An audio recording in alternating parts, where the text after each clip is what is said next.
One out of the vote is first.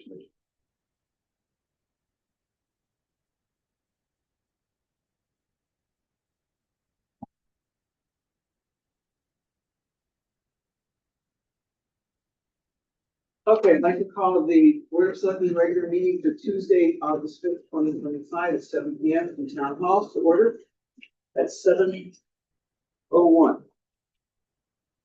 In attendance are Selectmen Borbeau, Concadello, Esquire, O'Brien, Rizzo, and our Town Manager, David Porter. First order of business is to accept the minutes for July 15th, 2025. I'll entertain a motion, please. I'll make a motion to accept the minutes of July 15, 2025. Do I have a second? I'll second it. Thank you. And I have a Discussion? So on page 3, on your number 8, unfinished business. This board well reminded all that Mr. Porter and Parks and Recreation would work together to present recommendations. Okay, Ms. Concadello reported Park and Rec met 7/14/25, and there was a quorum.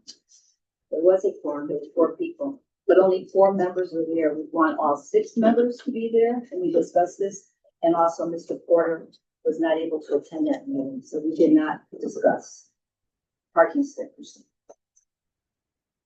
Okay, so lack of the entire board and the town manager Yes, didn't allow you to fill that responsibility. responsibility. Yes, So the next meeting, you're gonna try to do we're it. gonna try again.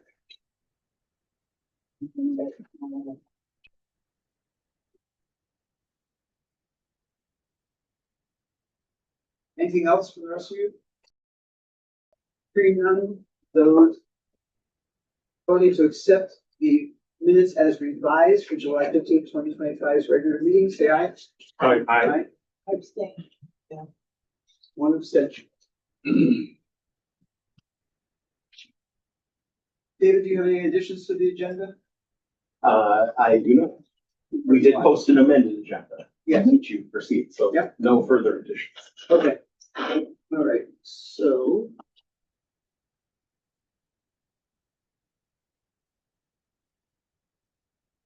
On to public comments. Members of the Marlboro community are invited to share their thoughts with Board of Selectmen. Speakers must provide their name and address. We are going to make sure to limit comments to 3 minutes or less per person. Please note that the board will not engage in dialogue with the public. Do I have anyone in the room that would like to speak? No? Sure. Sorry. Al? Oh, I'm sorry. Al Whitney, 20 Ogden Lord Road. I see on the agenda tonight, you're going to be talking about contract with the Blue Earth composting program. I just had some comments. My wife and I and my daughter, my son-in-law, my 2 grandchildren, we participate in the composting program now. I have to go at least twice a week. 6 of us on the scraps that we put there, and I can't let it fill up because 16-gallon thing full of food is almost impossible to live. So I go twice a week. So we do support it, but I did have some questions about the program, things I didn't know in the past, and I'd like to find out what's going on in the future. And I hope you include some of these things in your discussion. I found out this week that the program was financed by the 5-cent tax on the nip bottles that you buy in the liquor store. And I was wondering how much was collected from that tax, and did it cover the entire program last year? Was it completely paid for through that collection? And will we continue with that 5-cent tax in the future? Is that how it's going to be? Is that how it's going to be financed in the future? I found out tonight. Karen told me tonight that as of the end of July, 16.81 tons of food was diverted. And according to the TM's comments last year on the River East tip, $10 at that time. I don't know, probably since then, but so that means we've saved $1,850. But where is that $1,850? Was that a savings on the hauling, the tipping cost for the rest of the garbage that we have in town? I went to find it in the budget. I was looking for a line item that said, here's what we pay to haul the garbage away every week, but I couldn't find what that item was. So I don't know how much we actually pay for garbage. $1,850, with the, diversion. Doesn't sound like a lot of money, but, I'd be interested in finding that out. Another thing you have on tonight is the rotary. It's, we're talking about a rotary down here at the intersection of 66 and Main Street.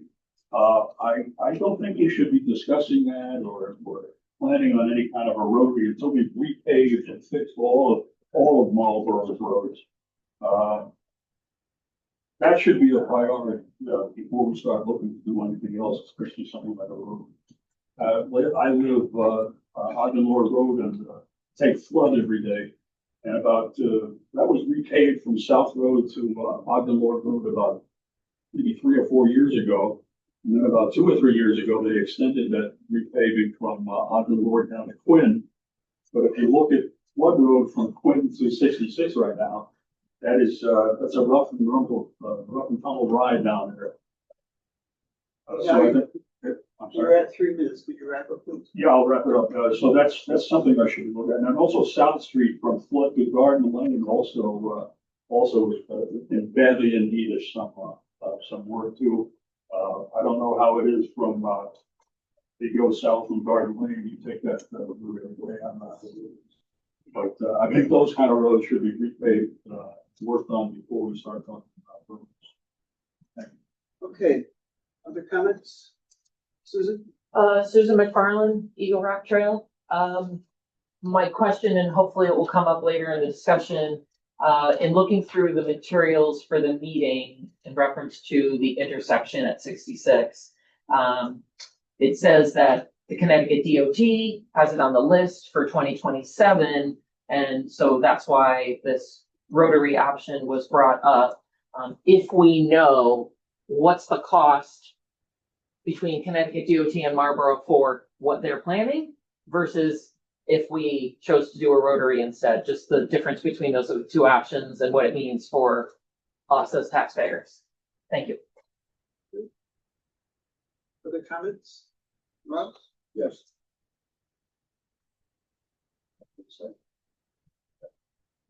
So a compliment to the concern suggestion. First, I want to applaud David for initiating the talk about the roundabout. As we probably all know, Glastonbury has 2 of them. I'm going to suggest that the Director of Public Service for Connecticut, PO, who has an in with Glastonbury, as we all know, that he go up and talk to them and ask them how to work out for those guys.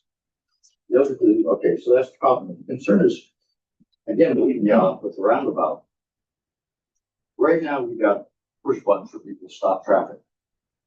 Glastonbury doesn't have that at their roundabouts. So how do we address that here for pedestrian traffic? Is there going to be different walkway, different push button, I don't know, 100 feet back from the roundabout so they can cross roads? So that's something, but I'm at this statement that this is already come up with the state before, not that they have a solution for that. It's my guess. Oh, I don't see. Okay, suggestion. Listen to, when you read the minutes for the meeting, every time any one of you guys speak, it says exactly what you said. I did this, I don't like that because of this, because of that. And my thing is there, it says, Ross commented on the roundabout. That's it. So nobody knows what I said about it. So there was discussion a while ago about social media, how everybody goes on social media and posts everything. Because they're not getting their information from you guys. You know, they've got to go out and say, well, Ross talked about the roundabout, so now I don't deal with social media. But now I got to go and say, well, I didn't do this, that one. If it was in the minutes, we would lose so much on social media. Thanks. Thank you. Being a and I King West Road, just a quick comment about the rotaries. I drive a 37-foot school bus in Glastonbury around those rotaries, and it is a nightmare. Tractor trailers can't make the turns in those rotaries. I personally watched at 6:20 in the morning, a landscaper wipe out the center of the rotary because they can't make the turns. They're great for little cars, but they're dangerous for pedestrians. They're dangerous for traffic trying to cut in on parking lots. And no one can go around the center of town to avoid the rotary. So it's just something else to think about. Larger vehicles, especially the fire engines, have a tough time making those turns. So it's just an important consideration. Thank you. Thank you. Joe? Joan O'Connell for Hall Trails. I just wanted to say my support for the composting program with Blue Earth. I think it's been successful and I think I've gotten a lot of my neighbors involved in it also. So I just wanted to say my support for it. Thank you. Thank you. Anyone else in the room? Alan?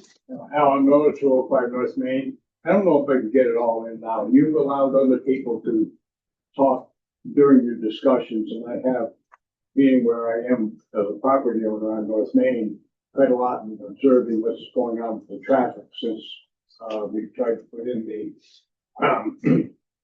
what would you call it, monitoring devices or whatever. And also, I've got some comments on the stop up there. I would like permission to be able to speak at that time. You have permission now and you have public comments at the end. So if you have something that you'd like to share, I would suggest. You've you allowed share other that. people at other times to be able to speak at those times. I'm telling you, you have public comments. Okay, now, public I'll comments do my later. best then. All right, on North Main with the traffic there, one thing that's very difficult right now and you ought to think about is the safety of the kids. They're riding the motorized scooters on the sidewalk there, which they should be doing. Some of them are in the road, which is extremely dangerous, the way they're riding and everything like that. They're going through there 20, 25 miles an hour past my house. Now, if they're on a bike, they're gonna go half that speed. If I'm pulling out of my driveway, I've got a high stone wall there, I've got tulip tree in the way, on the right, on the left, I've got a hydrangea plant and everything. I can't see them coming. I have to inch out there. If a kid gets, if he sees me all of a sudden and reacts, he could end up in the street. He's gonna get run over. You need, I suggest, something immediately, signs or whatever, and think about what you wanna do about the safety along there for the kids, because right now it's out of control. When I was coming back a couple of weeks ago from Big Y, I was approaching, the curb before we get to Pettingale. 3 kids were on motorized scooters on the right there. One kid was holding up a fishing rod about 10 feet high and everything, trying to balance his motor scooter at the same time. I want to let them know, because why? Because they were over on the inside of the white line there. And I could have hit them or something, unless I'm going way over into the left lane. Why? With opposing traffic? Come on. So anyway, what happens there? The kid with the fishing rod, for either unknown reason, swerves over to the left and goes over to the left side of the road there, with the opposing traffic coming towards him and everything like that. I do not believe he had any ability, and I tried to watch what he was doing.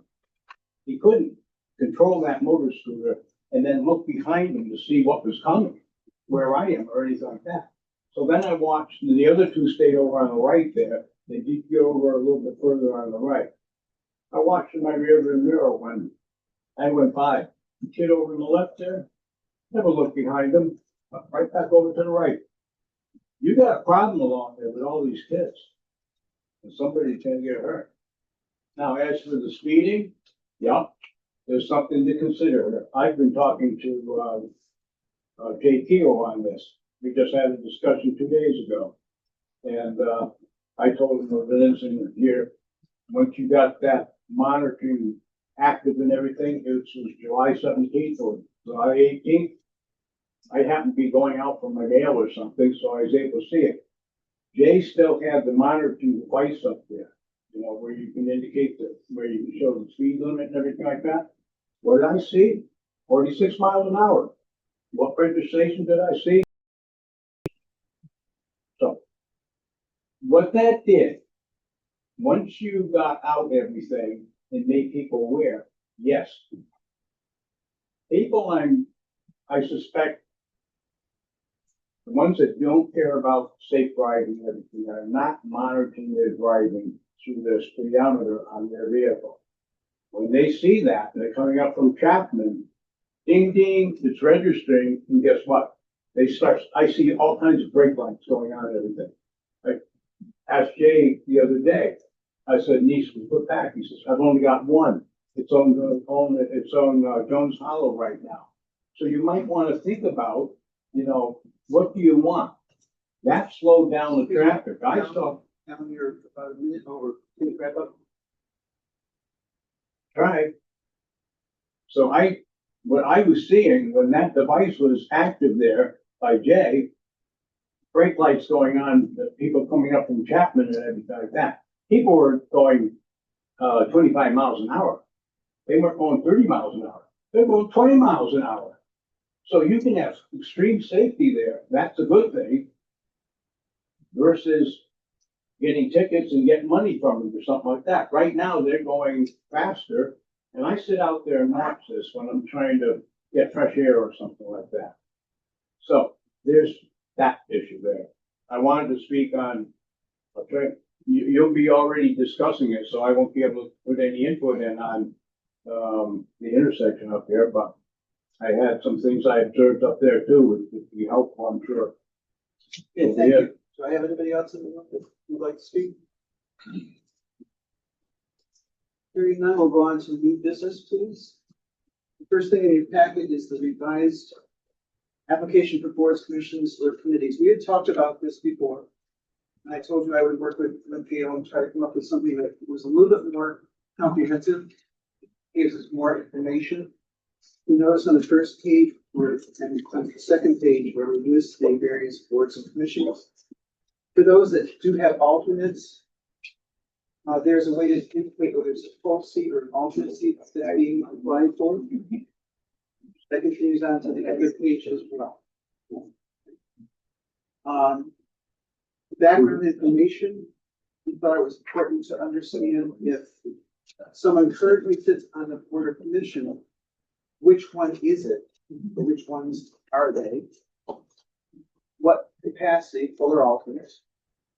And what have they also served on in the past? And what capacity? So we have a little background of what the person has done as far as volunteering for these boards and commissions. The rest is basically the same as it was before. But I'd like your comments about this, to see if this is something that will serve the needs that we had expressed before. If there's anything that you think needs to be modified, or if you're happy with it the way it is. So I just need your comments, please. I have a question. Yes. Number 2 says, are you a registered voter? Is that a prerequisite to being on any board or commission? Betty, did you know the answer to that? No, you don't have to, but this is a situation we talked about last time, that you can be unaffiliated, well, that's what we're talking about. And you can just come and say, you don't have to go to a political party. You just go to the town clerk, get the application filled out and send it in to us. But the question reads, are you a registered voter? Well, In other words, if you are not registered to vote in the town of Marlborough, are you eligible to sit on any of the boards and commissions? I don't see any reason why you wouldn't, because that would, to me, that would be in court. Why would you have to register? Pardon? Do we need that question? Well, what we need That's to what know I'm the saying, party. and because- that's where I'm going with the No, we need the conversation. party because what happens, we have the majority representation, so we need that. But what I'm saying to you is if somebody chooses not to register, that should not exclude them from being on one of our commissions. Okay, I think the question should be, are you eligible to register to vote? You may choose not to, Okay, but that's a good but way you of do putting have to it. be a resident. I think that's a You better can't just have word. someone Yeah. from- that is correct. Okay, Yes, but that is a that's- better word, yes. Okay, that takes care of it. So we need to know if eligible. Yeah. Are you eligible to register to vote? But we do want to know your party affiliation. Right. That can stay. Right, You know, the 3 can stay. Yeah, okay, that's good. Yeah. Are you eligible? That's good, that's good, that's great. Okay, that's good. Any other, No, it solves the problem.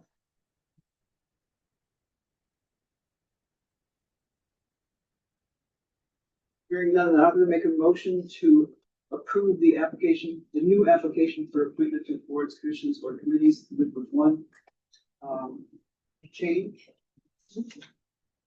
Louise, Make a second. motion? I'll second it. Any other discussion? Those in favor? Aye. Thank you.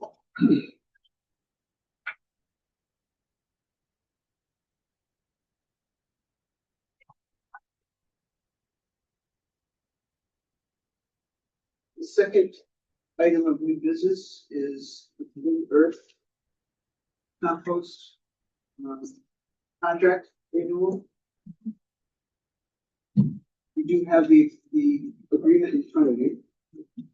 I was just interested in some data.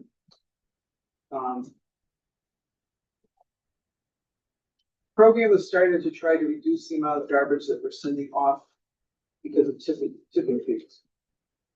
On top of trying to be a little bit more economic, ecologically aware. Ahead of the schedule. Do we have statistics as to what it costs to start for the year? How much has been collected? How much that would have cost if it went into the garbage to be shipped away? I'm looking for those statistics. Do we have that information? Sure. So far, in the first year, we paid Blue Earth $7,498.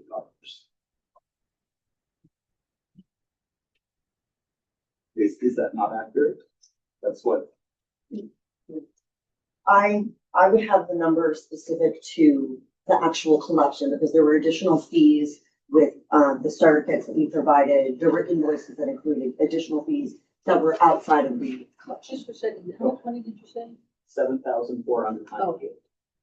And what did that fee give us?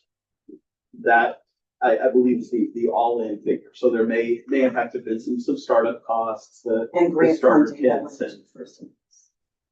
okay, and there may have been some funding in addition to what the town, there was some grant funding involved, but that was the The outlay of. the outlay, ARPA the money? 7498 was the expense.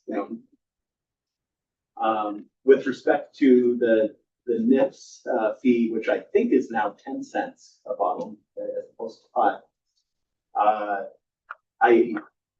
I don't know exactly how much we received last year, but as best as I can recall, it was more than the $7,500. I think it was between 8,000 and 9,000.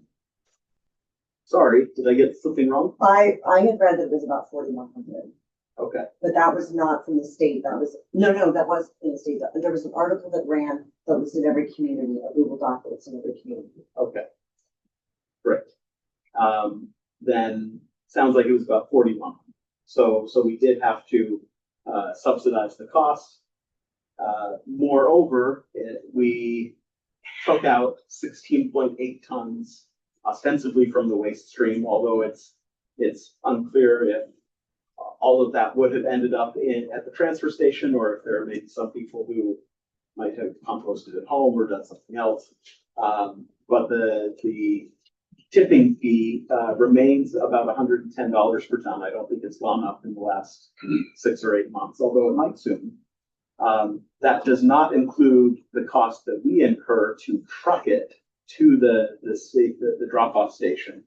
But removing 16.8 tons did not result in any fewer trips than we would have otherwise. So the transportation cost differential is de minimis.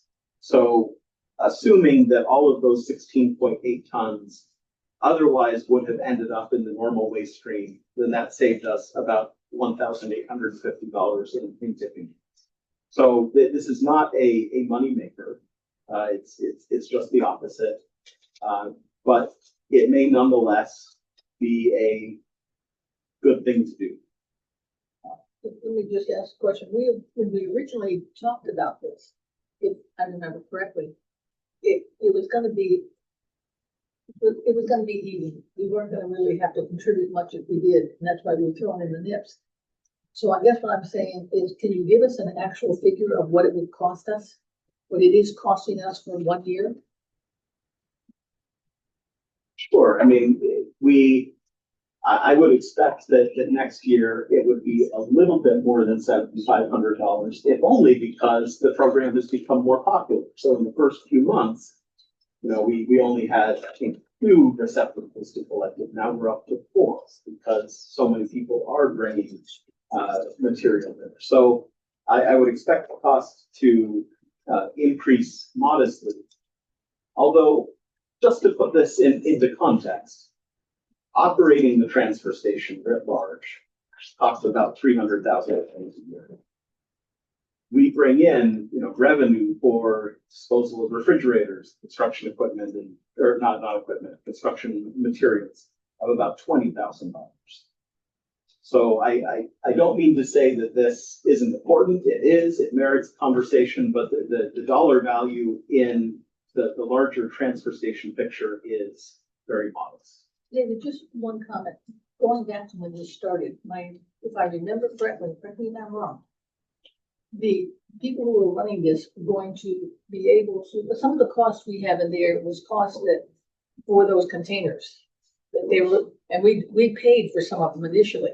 Then my belief is that the committee was going to get people to pay for them on their own, but I'm not sure that happened. All I'm thinking about, we need to clarify this, because all of us pay checks when we see those bills come in, and I've seen those bills come in, and I was confused by it, because I thought they seemed high, and I didn't understand it. So maybe we need some clarification about that. You know what I'm saying? Did people start buying them? Did you continue to give them away? How much did that cost in that 7,000? You see what I'm saying? Was for the cost of those containers to get it going. And are we still paying for containers that you're giving to people to participate in this program? Am I making sense? You are, to the best of, we do not have any more containers, and I don't think we intend on buying any more. So if people, they can still use their own container. You can go to Home Depot and get an orange bucket, that's fine. But we are, to the best of my knowledge, done distributing containers. That was basically an incentive to get people To start. started with the program. Yes. But you bring up a good point, and I'm not taking a position yet, we're just trying to get information, is that how many of these people would compost anyway? I mean, it's a wonderful thing to do, but how many people would be doing it? If we're trying to be straight with the Board of Selectmen about the cost.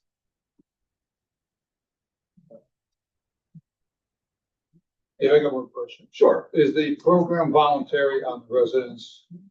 It's not mandated, it's a voluntary thing, correct? That is correct. That is correct.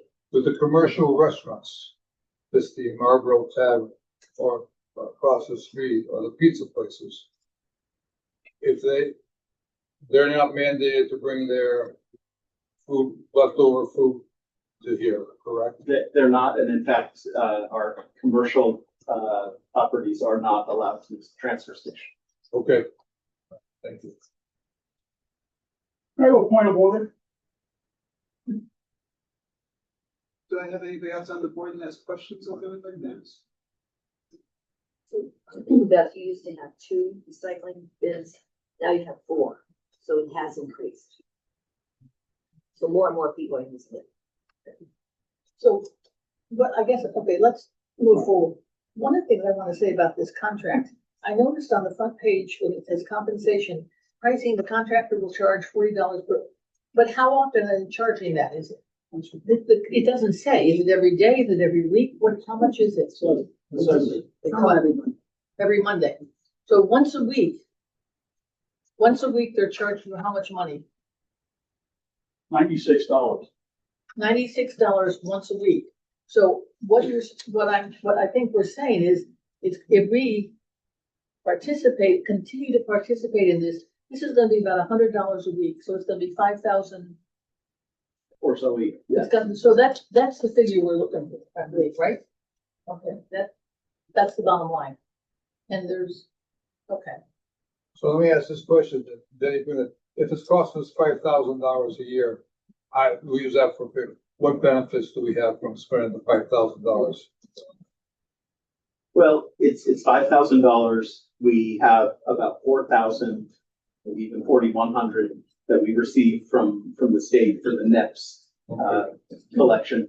That has to be used on some, Okay. trash related something. We can't just spend it on fixing a road, as much as I might like to. So there's a reimbursement from the state of some kind. Yes, so the actual cost So that- is probably 1,000 or maybe even a little less. That's the figure that I think, that's the figure I needed. Thank Okay. you for the clarification. Okay. Okay, I'm good. I'm good. When did the 10 cents per nip, that was just recently increased, wasn't it? I will check into that. I know that when you take your aluminum and plastic bottles back to the grocery store, it went from 5 to 10, I think in January. Yeah, Just fairly recent. I didn't know if the nips were. I will check and see if what the state reimburses us for NIPS is the same. So we should be looking at an increase of state funds. So it may, If Maybe it more. increased, I think it did, but I will want to confirm that. okay, okay. So about If you, $1,000. if you walk down Front Lord and pick up the nips, we could actually. Make money. Are you volunteering, John? Yeah, definitely. John, those I'm are already making too much money. Okay, Anyway, John, you can't recycle them. What they do is they go by I- the Yeah. package stores, how many they I sell. was commenting. I know, Sorry, just in case people think you can actually pick them up and bring them someplace. right. we're gonna do this agreement. Okay. All right, so does somebody want to make a motion? Ready? I'll make a motion that we accept the commercial agreement with Blue Earth Compost. Do I have a second? I'll second it. Those in favor? Aye. Unanimous, thank you. Okay.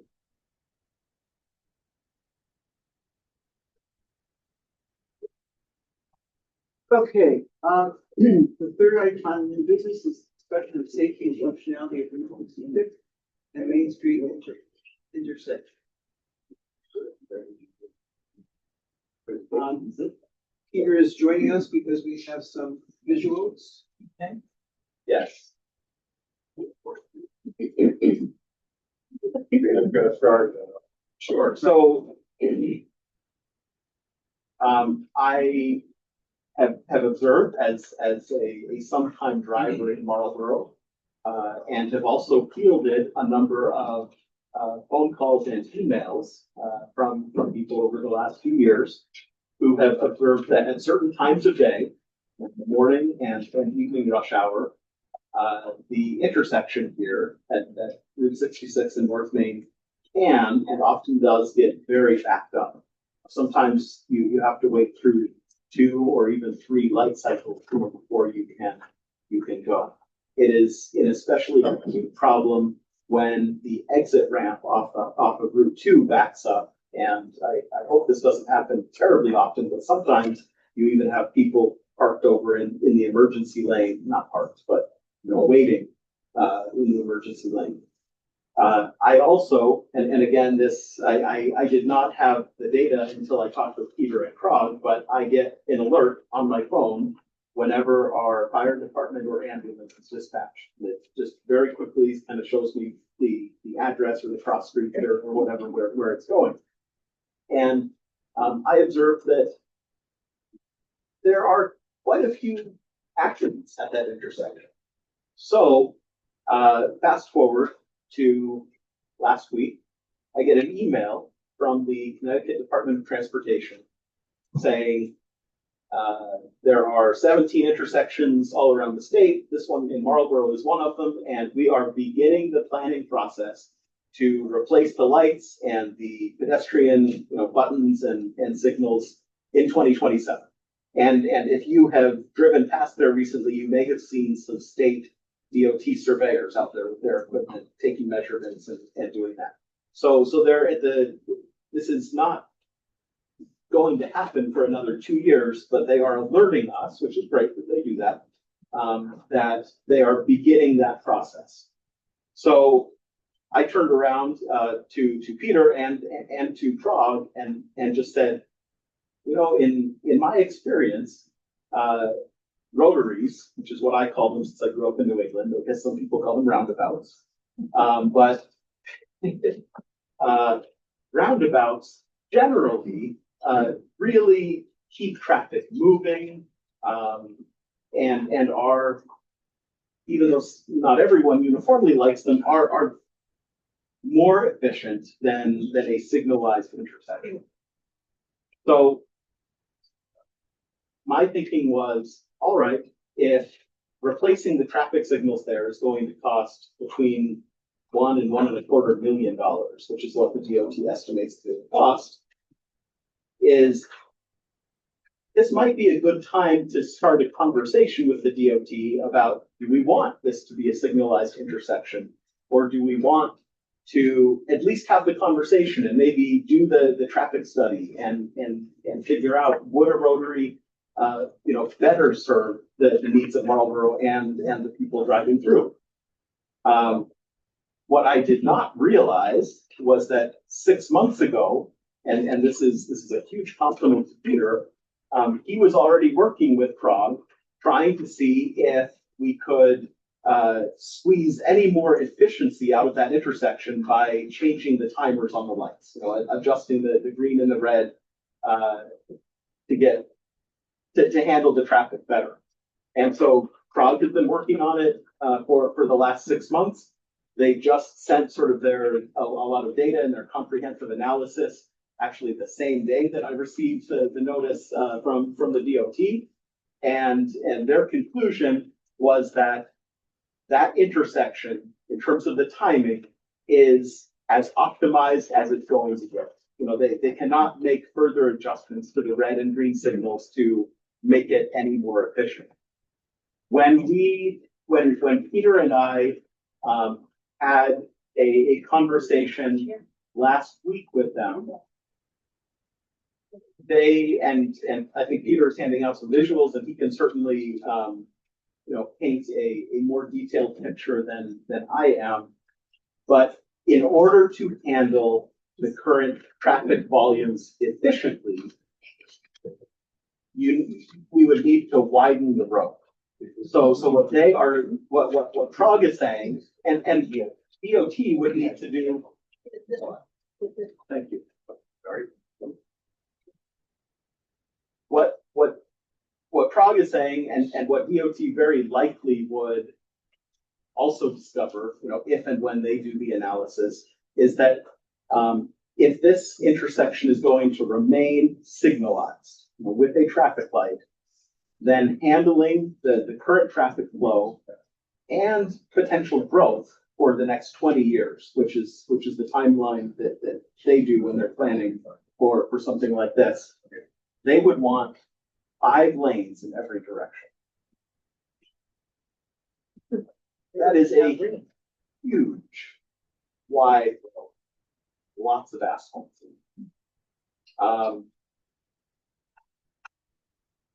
When Prague sort of pulled together and said, okay, if we did what is called a hybrid roundabout, which basically means that, and there is an example of this in Salem, Connecticut. I think it is a little bit larger than the ones in Glastonbury, which means that the trucks and the buses would hopefully have an easier time because it wouldn't be quite as tight. So it would be a larger roundabout, and it would have one lane that kind of goes all the way around, and then it would have a dedicated lane for essentially the right turns. So if you are entering the roundabout and exiting on that first exit, then there would be a separate space for you. That's a very efficient and very safe design. Prague shared with me that those, I'm going to take a small detour here. In the last 3 years, we have had 29 crashes at that intersection, including 3 with significant injuries. The transportation coordinator at Prague indicated, I mean, obviously the goal is zero, right? And there are people working toward it, what is called vision zero. So I don't want to make light of what they do. But what he shared with me is that typically, if there are fewer than 5 crashes at an intersection per year, it's not going to trigger like a major design review, because there are other reasons beyond poor design for a car crash to happen. But at almost 10 crashes per year, he said that kind of indicates to me that it might be time to sort of take a look at some design features that we could incorporate to make this a safer intersection. So the hybrid roundabout statistically is safer than a signalized intersection. In the places that it has been employed, there are routinely fewer crashes than there are at signalized intersections. And importantly, from my perspective anyway, because it keeps traffic moving and you don't need as much space for people to queue up waiting for the light to change, it could be 3 lanes instead of 5 coming into that rotary. So it would be able to handle the traffic, but with a much narrower road, and I think maintain to a better extent sort of that feeling of a small rural community as opposed to a small rural community with an interstate passing through. Can I ask you a question? Yes. I happen to be somebody who wants to, and I go to Glastonbury probably 4 days a week on those roads. What I don't like about, and I think the question you said is important, but what I don't like about them, and there's nothing they could do because they were limited in space, is that they're very small. So my question to you is, if we were to consider it here, would we have a wider rotary than they have in Glastonbury? Because that's the problem. It's tight. It is tight. I agree with you. I would want them to, and by them I mean Krog and eventually the DOT, to prepare some to scale drawings. But my understanding is that because there once was a rotary there There was a rotary here. many years ago. I remember it.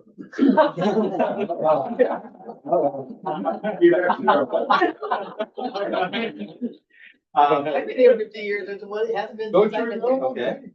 No. And the state and town did not surrender any of their right of way. Oh, well, we done. So between the state and the town, we actually own a lot of land. Well, there, I do not. right up to the wall of the gas station, I think up to like 6 feet from the door of Subway. So that whole parking lot Yeah. is mostly I right of. I don't think a lot of people realize how much land, I'm sure Peter does, that the state owns. It's really huge. And where they park is, it's where the subway used to be there, they park, that's not their land. Yeah, so you're right. Yeah. And 2 things. I don't think you have to realize in Glastonbury, they had 2 objectives. Move traffic and slow it down. And it worked. Those are single lane roundabouts. Mhm. What David and Craig has described is really a lane and a half. Mhm. I was gonna say, the Salem one, which I've been It's a through lane and a half. a few times, it does move. But my son brought it to my attention, he goes, but that's because people are only going in one direction. Well, when you go through, Yeah. Salem, well, you're coming back. Yeah, I'll go through everything with you, but. Yeah. The basis of all traffic, and everybody knows that it drives, left-hand turns are the evil of the world. Yes. It's causing traffic and making people sit behind you. So and this is an evaluation, but one of the evaluations of the roundabout is, how long are people going to be in the roundabout? Based on the directional traffic coming into the roundabout. There's a lot of- Here, let me ask this question, and either one of you two can answer. If the state of Connecticut decides to dig their heels in and put this rotary in spite of the wishes of the residents of the town of Marlborough, does the town have the authority to move forward with this if they really dig their heels in, if we as residents says we don't want it? So Joe, I can say this to you, early in my career, I was told by the state attorney's office, son, you can abolish I guess there's a no. Well, Your town can just be taken Do what off. they want. No, they can do what They they can want. do what that's they what, want. and that's why I asked. The DOT works in towns. Right now, the DOT commissioner is very communicative with town. That's why this communication go out to David. Having worked with So other this- states no, this is- before, I this can is picture interesting. myself of how well the state communicates with us. I mean, it's. So it's basically on courtesy to tell us that the state of Connecticut's gonna put a rotary in there if we like it. No, this is where, let me just go through. We'll start, Peter do his presentation. so Right. back last November, we had traffic counters put out. So, on the top sheet that you have there, that's the history of the, or there's.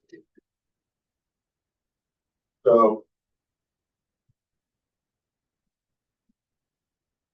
2018, 2024, we have DOT traffic now. That's that first sheet you have. So East Hampton Road is from the traffic light to East Hampton, Even Road from the traffic light. So East Hampton Road went and increased 38% traffic. So it went from 10,100 to 13,009. Even Road went from 11,900 to 14,300. North Main went from 6,300 to 7,300. South Main saw a decrease of 5,600 to 5,300. And the ramp, they said stayed the same, but I don't believe that, and that's 2,400. So overall, when you add these numbers together, there's been a 20% increase in traffic from 2018 to 2020. One of the big questions we all had with COVID and working at home, what would be the change in traffic patterns that we were going to experience? Well, COVID is all over. Traffic is increasing tremendously. So the second sheet you have, that's a breakdown of the data we did. So what we did is we put a traffic counter 100 feet north, right in front of this building here. Put a traffic counter 100 feet south on the green. So we're on North Main Street, between Jones House and mid-morning. So we did this the week before Thanksgiving in 2024. Started on Wednesday the 20th. We finished on the 26th.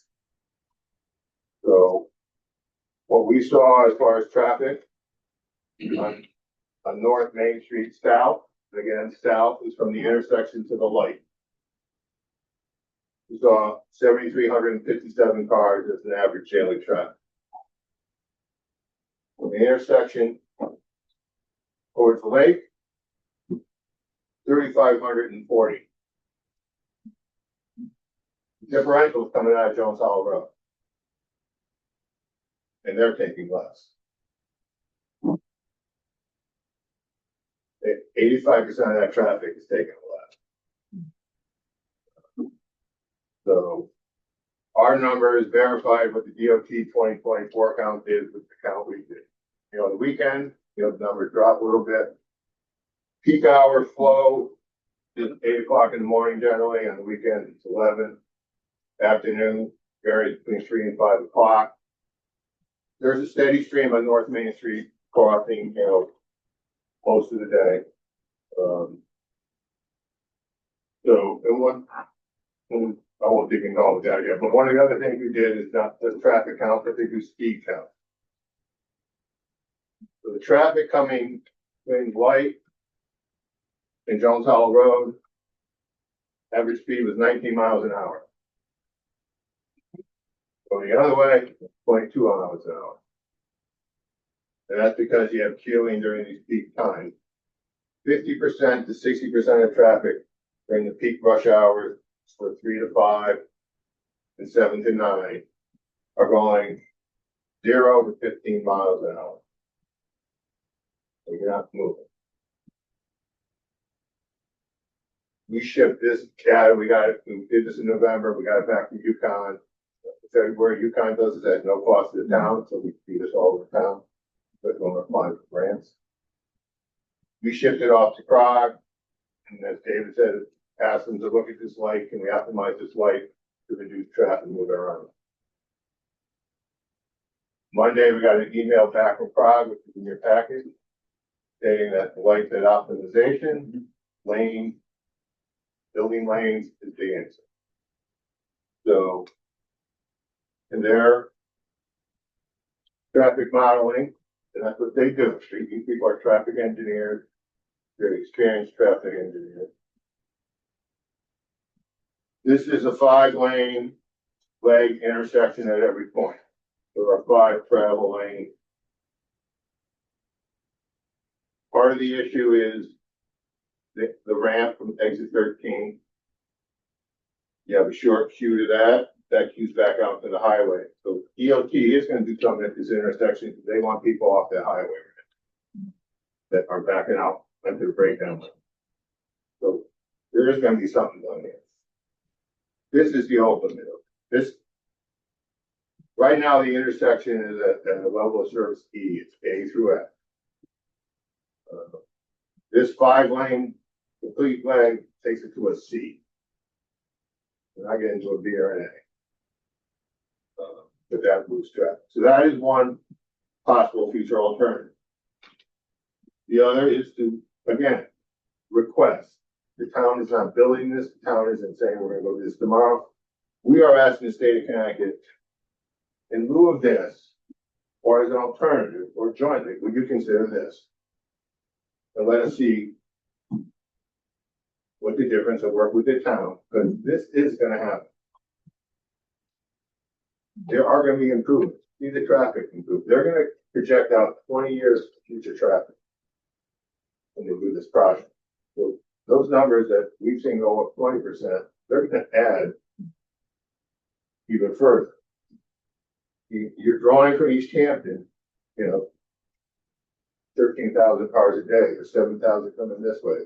There's 56 coming this way. There's a lot of congestion in here during peak hours.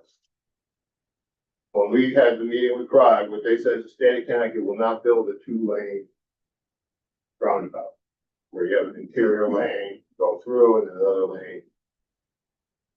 They only go with the hybrid, as David said, is you come in here, they'll flare this off so you can go.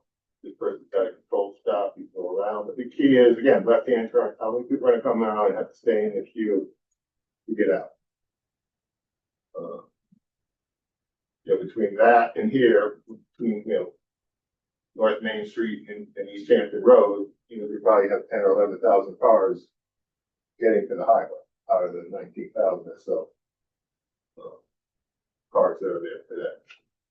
So all David is seeking is get permission to ask the state to explore this opportunity. We're not asking to do this tonight, but it does have to be done soon because they started survey, design, not, eminent, but it's coming.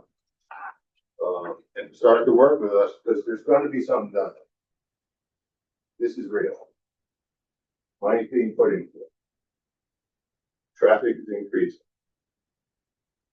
When statewide built, they added the turning lane, the left-hand turning lane. They took it further back, took it all the way back home with Doug's barbershop. They widened that, so that can be a more dedicated turning lane.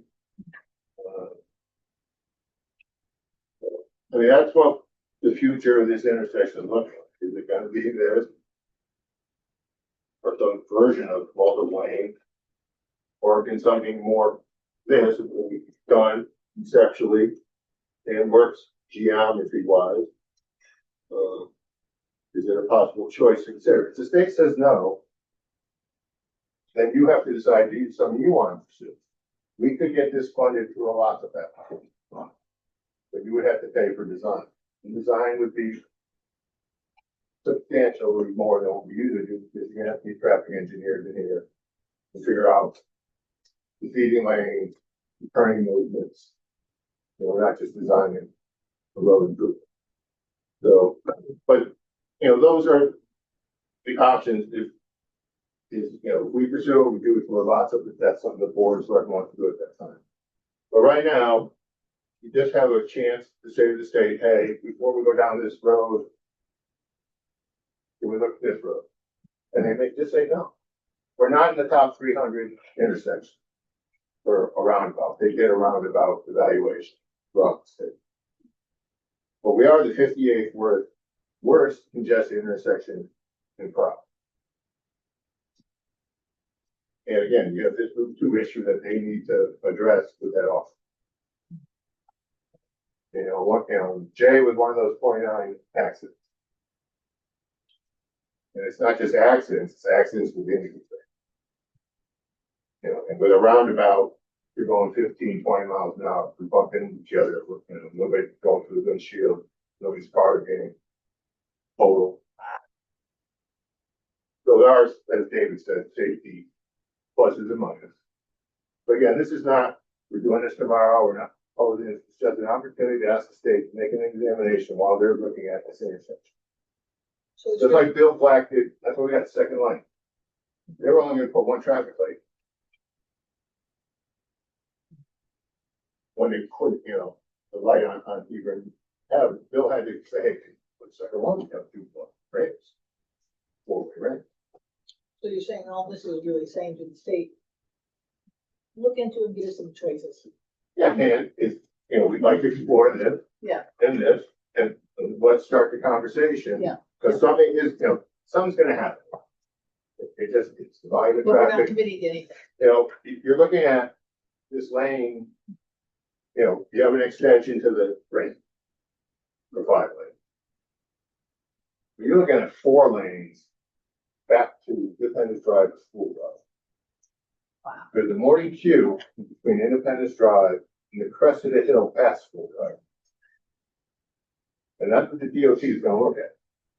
So it's, it's not just this little intersection, you're gonna have, as I said David earlier, a miniature Fifth Avenue.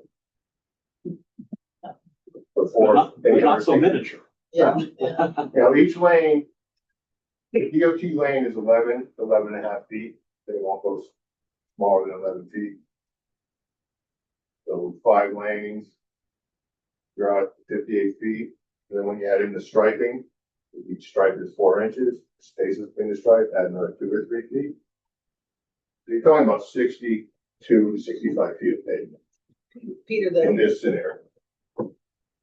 they're gonna consider the fact that we have a very long fire truck. They do everything. Yeah, they have to do complete analysis.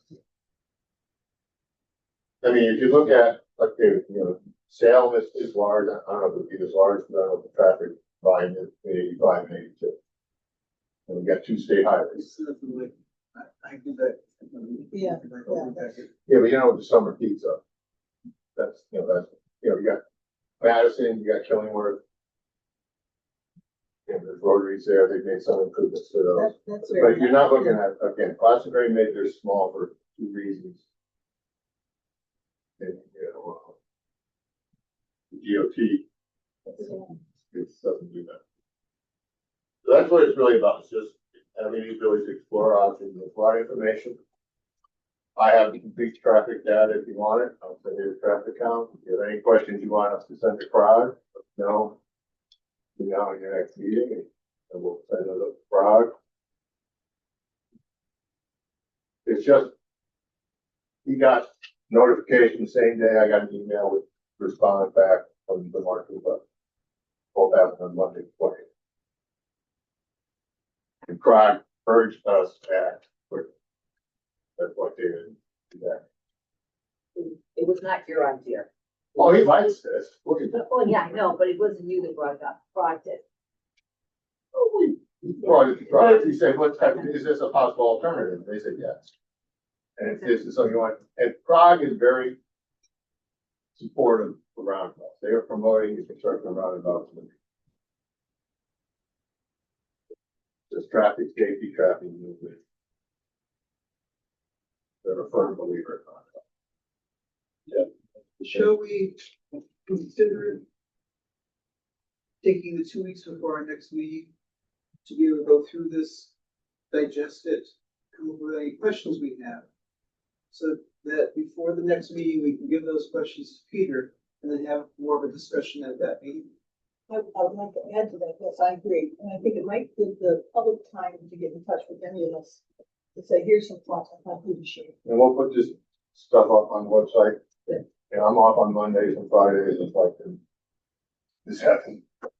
last week, or we would have gotten this to you. Yeah, here I go back to my original question. It says, how much weight do we have? The residents of our town, You do. in reference to You do. this, and you said if it's the top, the state wants to put it in, they're gonna put it in. We can Let's- stay here and let's- spit and holler and Well, scream it and. depends. There's context-sensitive design, which they have to obligate to. But, you know, the state has power. I'll give you an example. I don't know if you saw it in the paper. They told Enfield, we're building a road to the train station we're building, and we're eminent domaining your roads. Correct. And the state of Connecticut can do that. Okay. Look at the most famous eminent domain case ever. Low and one. Others. I know, the state has the authority to take property. Again, Okay. we're not even close to that. This is not a design. Prague doesn't have the software to truly analyze this. That's why they don't just put big red. But they do have the software to do this. Okay. So if we put it on our website, make it known to the public that we're talking about this, any input that we have from the public, we would entertain. Sure. Yeah. I should add, they can get in touch with David too, anybody. This is, again, Peter. very preliminary. There's no design. This is pre-concept. But again, the opportunity is here, and if you don't take it, you're not gonna get the opportunity to do it. They go down this road. And that may be the road, I'm saying. Either one is, I don't know. Just a long plan. So I understand that.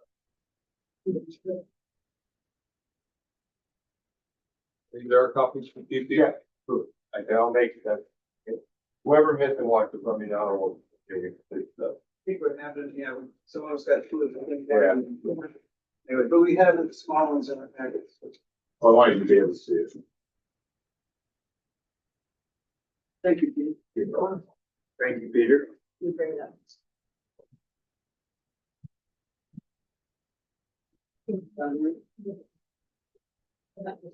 Speaking.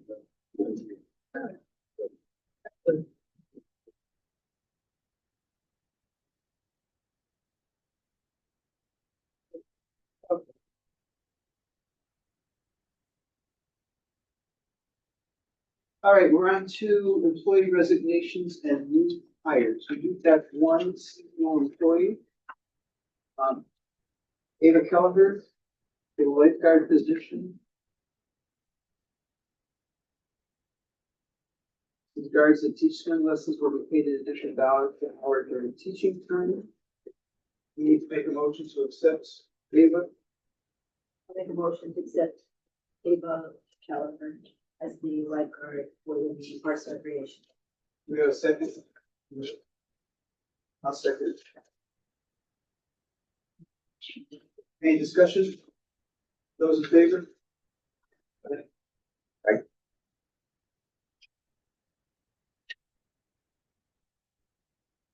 Okay, boards, commissions, resignation, appointments and reappointments. Betty, I'm gonna turn this over to you. Okay, thank you. What, the first thing I'm gonna talk about, we talked about this a while ago, and it's been kicking around, and I think we've come to an end. And this is to do with the cemetery committee. Cemetery committee has one person for 2 years, 2 people for 4 years, and 2 people for 6 years is how their rotation works. And we've been talking about concerns. A while ago, we talked about the concerns about somebody having to commit to 6 years. That's 2 somebodies. They have 5 and 1, 5 full-time and 1 alternate. And it's a huge commitment. And the cemetery committee is feeling a lot of stress, as you well know, just because of everything that's been going on. What I did today, I went into the Connecticut, thinking, I assumed, I was wondering whether the Connecticut general statute was the one who deemed that this is what we had to do. And so what I found in section 19A302, this one section says, take over funds, it's takeover of funds. Most cemeteries are owned by individuals, they're not owned by towns. And this state statute says that the selectmen can appoint a cemetery commission for the purpose of taking over if they had done something with their funds. So I thought, okay, well, that's not us.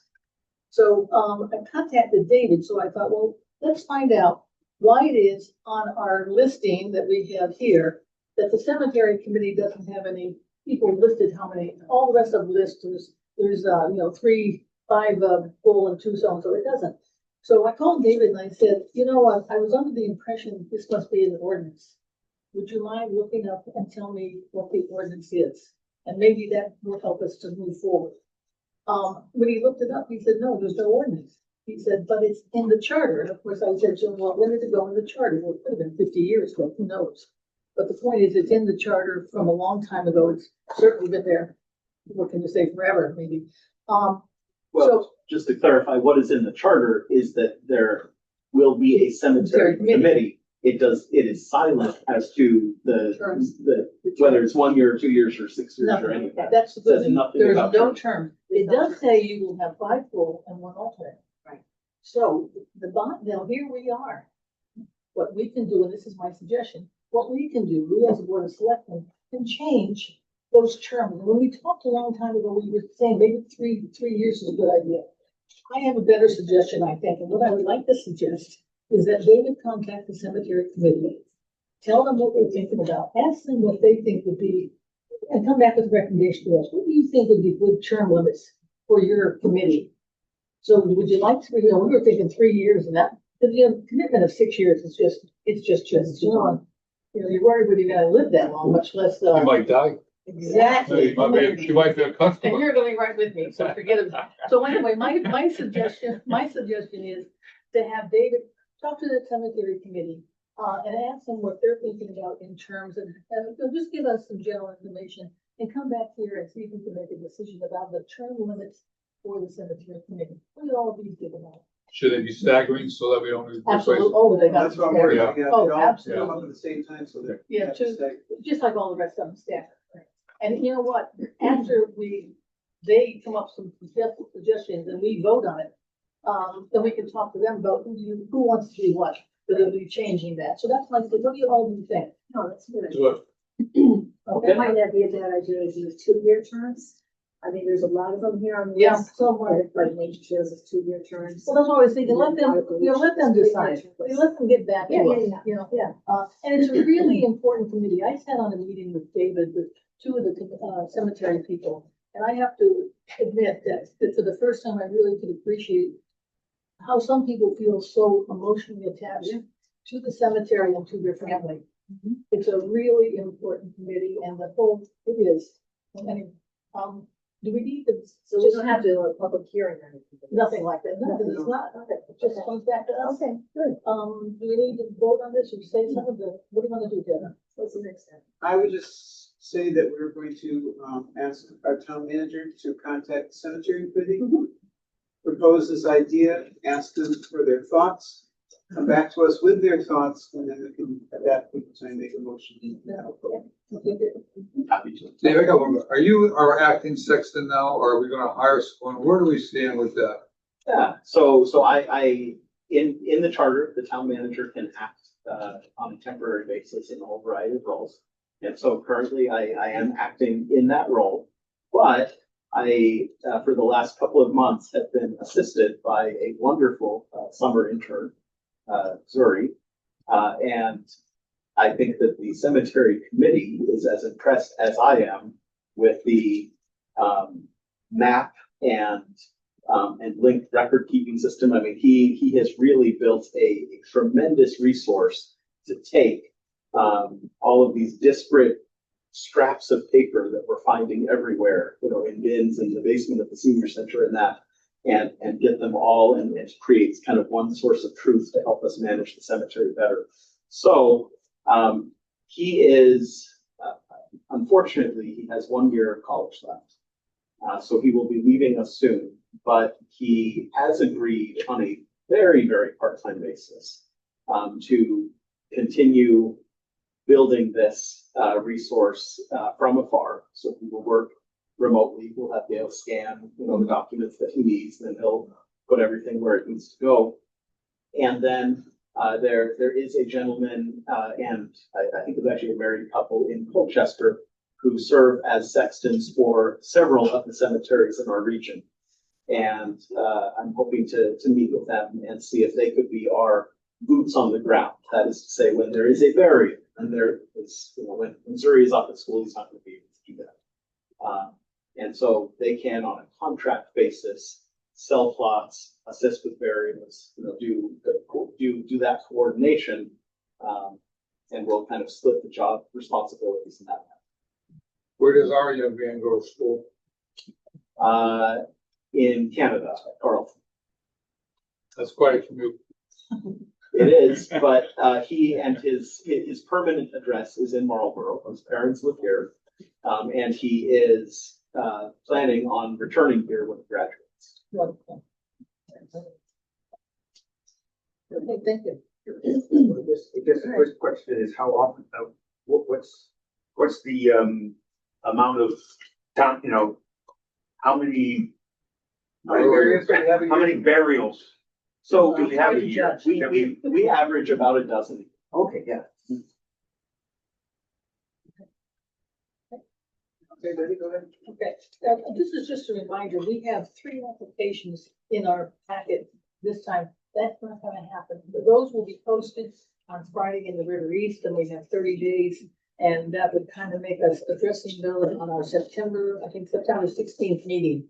September 16th, we'll be addressing those. So make sure you pull them out and hold them or bring them back to that meeting. Tonight, we have one person we're going to vote on. It's Baird Welch Collins, and he is requesting to become from an alternate member to a full member on the Board of Finance. I don't know, anybody wants to make any comments about Baird? I know Baird, he's been a good member as an alternate, his attendance has been good. I'm recommending that we consider him pretty good. So Baird is a alternate He's an now. alternate, And moving to you're not full. gonna move to full. And he's fill here. replacing, Yeah. yes.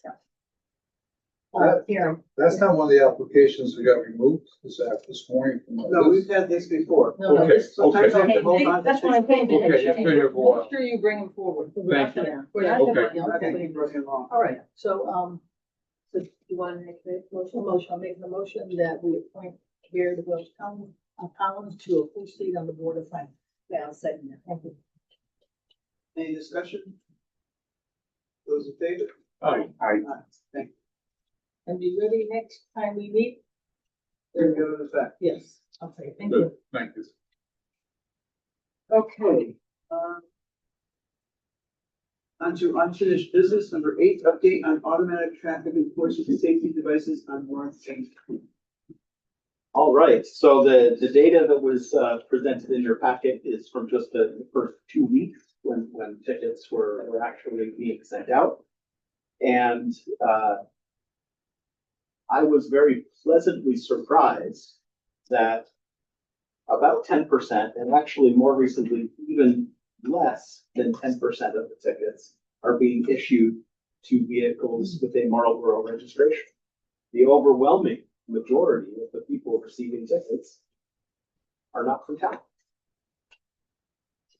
So in the first 2 weeks, we issued 1,236 citations. Now, you know that not everyone pays them. But if you don't pay it, then it gets referred to collections and you deal with other negative consequences.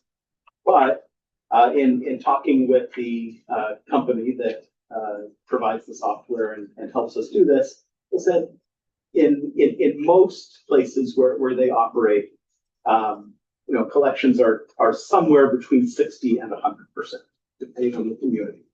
So the range from those first 2 weeks that we could expect to collect would be between $30,785 and $63,785. Now those are the funds after you subtract out the $15 processing fee. So that is actually what would accrue to the town of Marlboro. And as you can see, interestingly, more than half are from outside our immediate vicinity. 10%, and actually a little bit less are from Marlboro, 12% from East Hampton, 7% from Hebron, 10% from Glastonbury, 4% from Colchester, and 57% from somewhere further afield than those communities. So it's a snapshot in time. I don't know what will happen, moving forward. 2 weeks of data is not very much. I sincerely hope that people learn that there's a camera there, that there are now consequences, and I hope that they slow down and drive safely. That's the ultimate goal. Would you remind the public what these funds are being used for? The money we collect on the tickets as a purpose. Yes, it has to be used for something related to transportation and or transportation related public safety. So it could be used, if we wanted to say purchase a police car when the one that we have has a lot of miles and needs to be replaced. But it could also be used to offset the costs of a capital project. It could be used to pave roads. It could be used to build a culvert. All of those things that otherwise we might be bonding for or using taxpayer funds. Keep in mind, 90% of this money is coming from outside of Marlboro, and I don't know what. I mean, now I know what week 3 looks like, and it looks a lot like the first 2 weeks, but I don't know, this is a very small period of time, just a sliver of data. I will be fascinated to see what the longer term trend looks like, but this is some nice non-Marlboro or outside of Marlboro revenue that we can use to take care of our roads and take care of some of these projects that we needed to do anyway. David, to your knowledge, what was the fastest speed that we've given a ticket to your knowledge? I don't even know. I mean, here it says that 1.4% of the tickets was for 25 miles per hour or over. So that would be 55, and it could have been more than that. So but I don't know what that sort of top speed was. Speaking of reminders, again, for the public, to remind them that the purpose of these cameras was not a revenue-making source. It was truly for safety, to slow people down, to make everyone's life safer. And they have slowed down. Is it perfect? No. Will it ever be perfect? No. Is it better? But it's a lot better than it has been before the cameras. Anything else about the speed cameras? Okay, the second thing for unfinished business is the update on the proposed communication tower at 200 West Road. Yes. So after the contract amendment that you approved, Wireless Edge has concluded an agreement with AT&T. So they both AT&T and Wireless Edge had engineers out here a couple of weeks ago. You may recall that the Board of Selectmen approved 2 sites and sort of left it up to the carrier. It is my understanding that they have selected the site behind the firehouse. And their engineers are doing what engineers do and are preparing the Connecticut Siting Council application. And they will obviously share it with us before it is submitted. I think you probably have to at least see it, if not approve it, and then I sign it.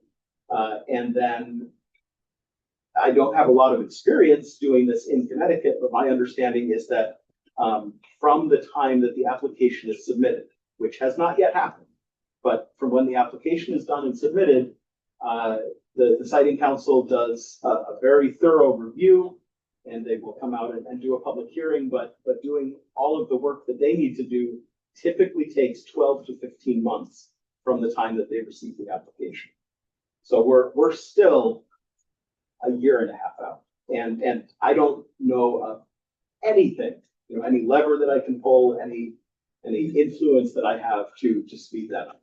That's just kind of how the process works. Yeah, maybe you have the answer, David. Does the fee that we charge the cell tower people for being on our property, is it gonna be the same or does it change? The reason why I ask that, if they were at the first location on top of the hill, they will have had to put in fiber optics, they will have had to put in a generator, they will have had to put in a paved road or driveway, et cetera, et cetera. Since they may be taking advantage of some of those things that we have from our town, can we charge them a higher fee than what was gonna, the original deal? I mean, that was not included in the contract, you know, that, so no, I don't think that we can at this stage of the game. So the price is still the same, Yes. you know? And you know what, we gave them the two options. So we gave them two options with that one price. Yes, that's what we did. Okay. Yeah. We didn't really think they were gonna take that option, so I'm sure a lot of people would be happy that. they We took should that have been option. smarter. That's okay. exactly right. All right. Oh, well. Okay, anything else about the poll? Let's go on to our, town manager updates, please. Okay. If you have recently driven on Sherwood, Myrna, or Fuller, you may have noticed that they ground up the pavements. They've milled it up, and thankfully, it looks like the weather this week is going to cooperate. So the paving of those 3 streets should be finished, if not this week, you know, by very early next week. It should be really nice and smooth. Also, the block replacement program or project at the transfer station is not quite done, but very, very, very close. So if you've been to the transfer station recently, they did a really nice job, and that's really exciting. South Buckboard, there is a meeting tomorrow with the contractor. It's not that they're having trouble getting the culvert itself, but because we did it out in the winter instead of in the fall, there are other projects ahead of us in terms of, you know, having the, you know, getting the materials that they need. So the contract gives them 150 days from the livestock. So the clock is ticking. I think that they're doing everything that they can, and we hope to see more action in kind of August and September, but there's not a lot going on. Also, there are 3 exciting events coming up in the near future. I will leave it to you to decide which one is most exciting. But on August 16th, which is a Saturday, we will be having a community movie night on the green in an effort to protect that property more and bolster local businesses.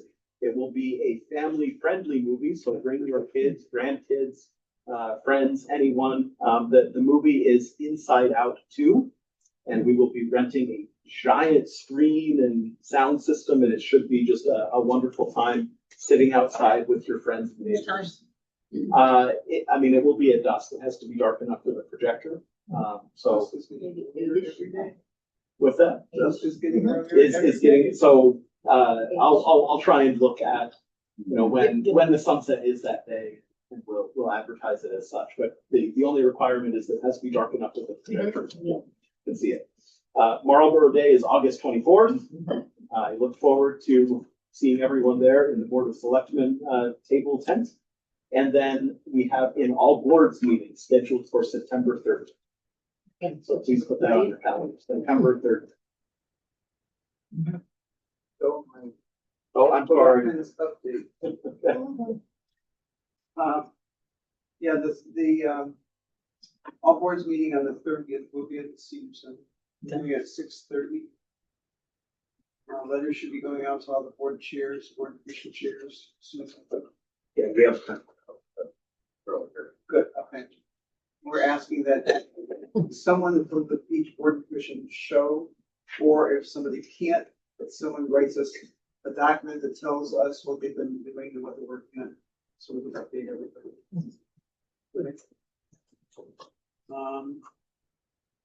And if you feel like it while we're there at Marlboro Day, Shauna's looking for some people to do a whole lot of this. Because she's doing a casino type, slot. It's a human slot machine, so she needs 3 volunteers to stand behind the piece of cardboard and pick up a piece of fruit randomly. Where do I sign up? So people can win prizes. I told her that, you know, all of us would be more than happy to go over there and vote through, so. I already volunteered Hal. You signed up. You get the first. Anything else from the rest of you? All right, so I didn't have any correspondence. Did you, David?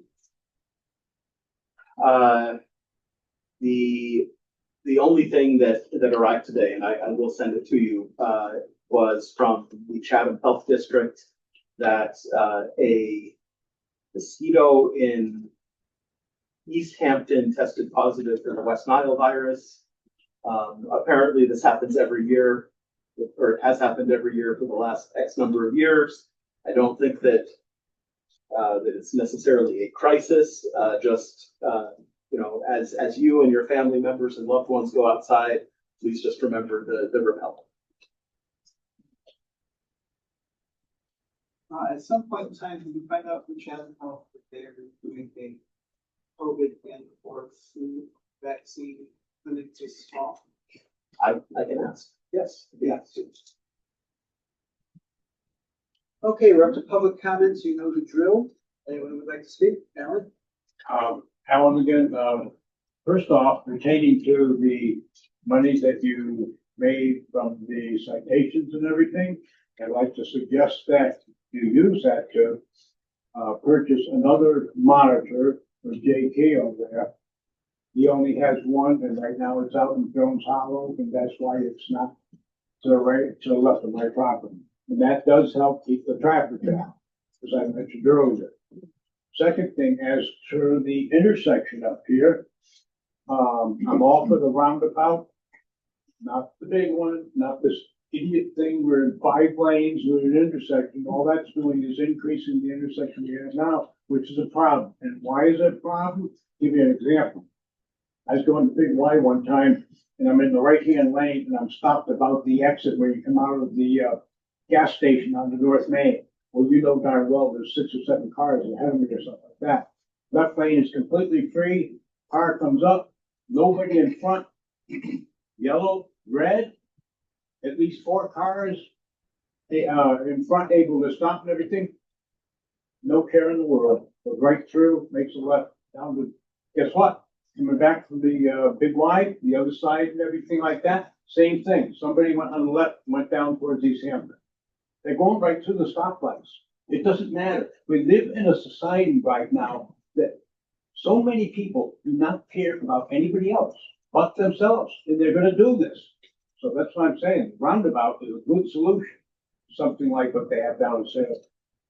But you've got a problem up there that's as deadly as what you tried to control on North Main. That's it. Thank you. Anyone else? Yeah, Karen? Karen Wilkinson, 69 Lake Ridge Drive. First of all, thank you for renewing the contract for the food scraps. Everyone who's engaged is very grateful to have the opportunity to make a difference, even if it's one banana peel at a time. And we have plans to, Beth has been working with the school to see if we can get MES. I know we're the main source for the food bank to drop off their scraps on a reliable basis. And it's good for the planet. Yeah. On the roundabout, what I would ask is we put in all this effort into sidewalks and making it pedestrian friendly from the school down to the lake. And I have experienced the roundabout as a pedestrian in Glastonbury. I ask that you try to cross the street with a crosswalk in Glastonbury at a roundabout. it is near impossible for people are not watching for pedestrians, they're watching for their way in and out. Then if they do stop for you, the car behind them does not. And it is an extreme concern. My mother-in-law walks everywhere there. And when I've been with her, I have been absolutely floored with that concern. I mean, even down on Main Street, which is stop signs, you cannot cross that intersection without getting the attention of 4 cars to all agree that you have the right way. So I just ask that if the roundabout is not in a pedestrian area where pedestrians are trying to get across to the store or to Starbucks or to the gas station or what have you, or just from the kids coming from the school this way home, if they're old enough to walk. I don't know what the pedestrian solution is for a roundabout in the summertime. And I personally think you need to seriously consider that issue. I mean, if it was anywhere else where it wasn't that crosswalks for pedestrians, I'd say go for it. But please cross in Glastonbury and tell me your experience. It's a bit challenging, to say the least. Thank you. Anyone else? Beth Andrew Morris, 27 High Meadow Road. First, I'd like to thank you all. I worked in municipal government for 10 years. It is thankless, whether you're staff, whether you're a volunteer, and I just want to say these meetings are long, and I thank you for everything that you've done, because I don't think people get thanked at all in this town. People have lots of opinions and you share them online. But I just wanted to say 2 things. First of all, thank you for your support of Blue Earth. I did want to clarify their expenses during the course of the year. The initial $2,000 in expenses were funded by a combination of grant and crowdfunding. So that figure is offset a little bit by some funding that we used, that we did an initial giveaway of 100 kits. And that was all covered. So there was an invoice for that, but the town was reimbursed for that. And I think I did check, it does look like the NIPS funding was like $8,000. So, but Peter was the one who coordinated with me on that. So we could provide some more insight as far as funding moving forward in the future. So thank you for your support of that. On the Rotary, again, having worked in municipal government for a long time, everybody's going to have their opinion, and you're going to hear it from everybody. This is not anything new, right? People are going to talk about pedestrians or buses or country killers or whatever. I would just like to say thank you for engaging them and even considering it, because I personally love Rotaries. I think they're great. You keep moving. But I think we need to let the professionals do what they do. As Peter said, there are transportation engineers who are much smarter than I, who can take a good look at the issue. What I don't think people are aware of, because they're talking about it online recently, no one's aware of what the other alternative is. Because the other alternative, it's a big thing. So I think if you can make it clear to the community what these options are and why you would even engage DOT in this discussion, I think people would feel 100%. Thank you. Thank you. Russ? Please. Thank you, Russ from Chatsworth, South Parkwood. Always. Blue Earth compost. Right now we have a fixed amount. Is there any way, and everybody was throwing back, oh, there's so much in this thing, there's so much over here, put the money over there, from here to there. Can we get a contract that's a percentage basis? You know, you take out so much, you save so much, we save $1,000 out of that 1,000, we need to set 50, we can do 250 out of it. For something, I don't know, some type of percentage basis, but we're not doing a fixed amount. And I realize you all do it, it says yes, go with that contract, and that doesn't mean that's I don't know how that goes. I'd also tap senior center, some of the, all that, you know, the bail grant, I'll show you all. The bail grants, dates, positive. And I asked her, shall we, we do it this stuff? I said, you know, a couple of days, and we'll go to the dumpster. Well, she can take that stuff, or it can be taken that, we got a driver that's here 90% of the time, he does nothing. So let him load up the stuff, take the bread that takes or whatever, and put it down there, that's on Tuesdays or Saturday, whatever. They can take that.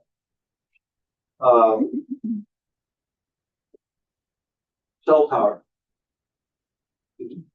Fire department communications tower. Gonna be at the fire department now. That's in violation of one of our ordinances.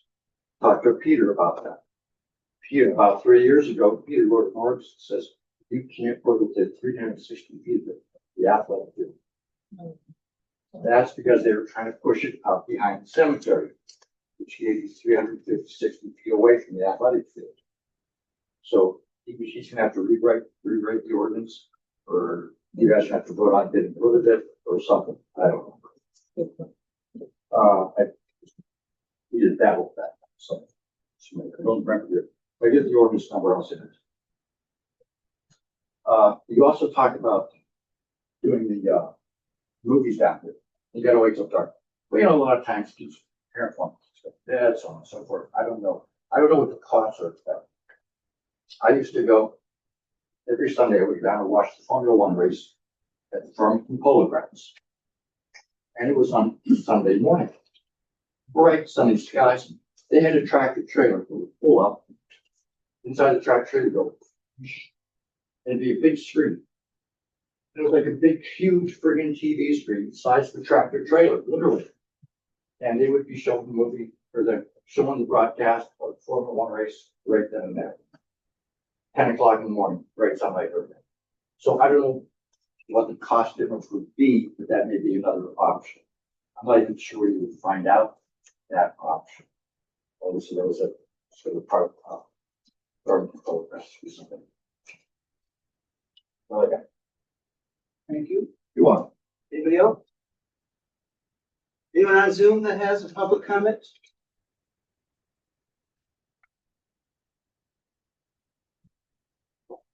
Hearing none, we are going to be going into an executive session, so I'm gonna make a motion that we conclude this portion of our meeting, go into an executive session. Discuss contracts with the NLP. Do I have a second? I'll second it. John? Great job. John, please stand up. Those in favor? Fine. Aye. Right, right. But we don't. Right, right.